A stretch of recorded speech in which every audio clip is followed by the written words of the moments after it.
Hello, everyone. Welcome to the People's Bureau. So, in anticipation of the Fed meeting that we're going to have this week and possible rate cut, I wanted to make an economics video today. And it was something that I was thinking about, which I call the double bull run. And it was essentially, why is the market doing so well right now? Why is the S&P at all-time highs?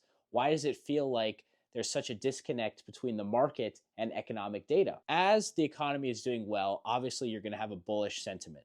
People are going to be investing in the market, earnings are going to be good, employment's going to be low, things are going to be good for the market. So it goes up.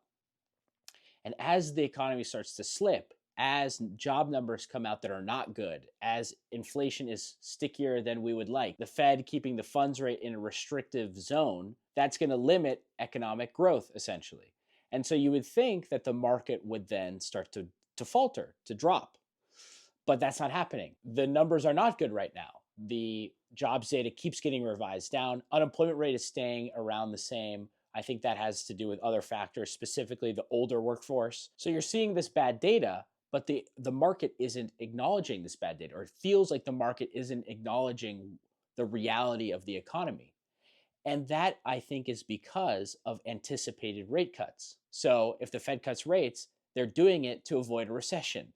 They're doing it to increase liquidity, to increase borrowing, which is good for the market. And so essentially what you'll see is the economy does well, the market is going to do well. The economy starts to slip, the market continues to go up because people are anticipating rate cuts. You need to be careful when you're investing in this kind of environment. People say, oh, the market's doing well, so I'm going to put my money in, except that the underlying data is not good. And the only reason the Fed is going to cut rates is to avoid a recession.